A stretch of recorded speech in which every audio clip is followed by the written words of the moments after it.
Baik, terima kasih rekan-rekan pers. Jadi tadi ada pesan dari Ibu bahwa ya teman-teman pers itu sudah juga menjadi bagian dari keluarga berbangsa dan bernegara dan juga dari keluarga PD Perjuangan. Maka Ibu juga memberikan masukan, kritik terhadap anak-anaknya, termasuk juga kepada teman-teman pers.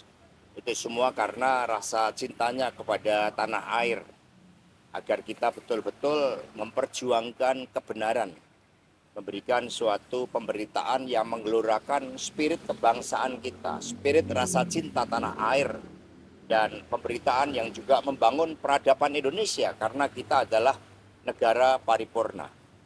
Nah, di dalam rapat tadi, konsolidasi partai, Ibu Mega memang mengumumkan perubahan struktur dari Dewan Pimpinan Pusat PD Perjuangan dan kepala badan itu tidak lain sebagai bagian dari adaptive policy yang bersifat strategis di dalam menghadapi tantangan-tantangan ke depan yang tidak ringan, tetapi struktur tersebut juga diperlukan untuk mempersiapkan pilkada serentak.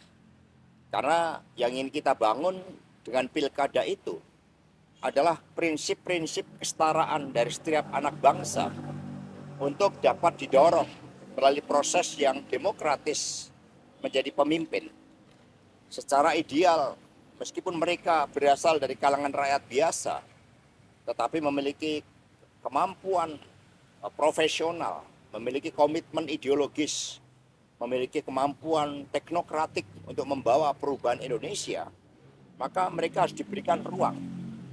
Sehingga pilkada bukan menjadi konsensus elit yang kemudian melakukan pengaturan-pengaturan dan kemudian membawa jarak dengan rakyatnya. Maka pilkada harus menjadi gerakan bagaimana kesetaraan hak yang sama untuk menjadi pemimpin itu dapat ditumbuh kembangkan.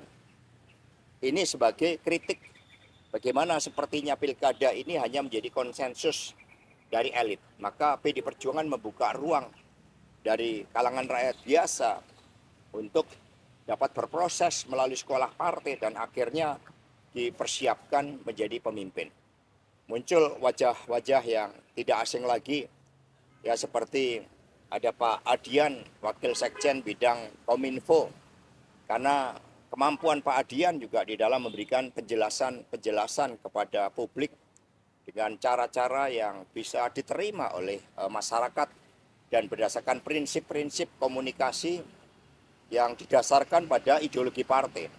Bung Roni menjadi ketua DPP bidang reformasi hukum karena kita melihat adanya suatu kecenderungan terhadap autokrasi hukum atau autokratik legalisme, di mana itu harus dijawab bahwa hukum itu mencerminkan suatu ide dan harapan kolektif rakyat.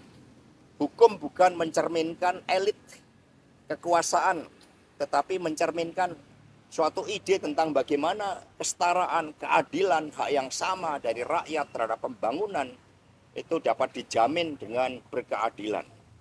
Juga masuk seperti Pak Ganjar Pranowo selaku Ketua DPP bidang pemerintahan dan otonomi daerah, Pak Basuki Cahayapurnama Ketua DPP bidang perekonomian, kemudian ada Pak Deddy Sitorus Ketua DPP bidang pemenangan pemilu eksekutif, ada Rano Karno di bidang kebudayaan, sehingga politik nanti akan mencerminkan suatu estetika dalam kebudayaan itu. Kemudian juga Ibu Esti Wijayanti dan kemudian tokoh-tokoh seperti Ibu Bintang menjadi ketua DPP bidang perempuan dan juga beberapa teman-teman lainnya. Dan kemudian di luar itu ada kepala-kepala badan Pak Andi Wijayanto karena kapasitasnya menjadi kepala badan riset dan analisis kebijakan. Kemudian ada Pak Letnan Jenderal TNI Purnawirawan Ganip, Kepala Baguna, agar berpolitik itu juga ada gerak kemanusiaan ketika rakyat menjadi korban dari bencana alam itu.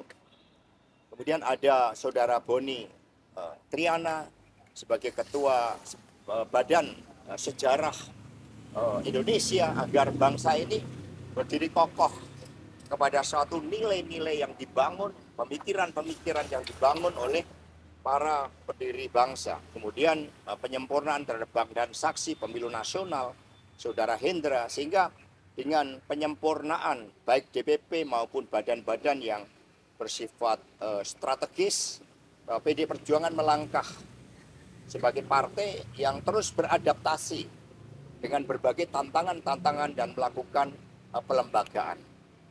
Itu keterangan yang dapat kami sampaikan, dan inilah PD Perjuangan sebagai partai rakyat, partai yang menghadapi tantangan-tantangan sebagai energi untuk terus bergerak menatap masa depan dengan menggalang rakyat itu.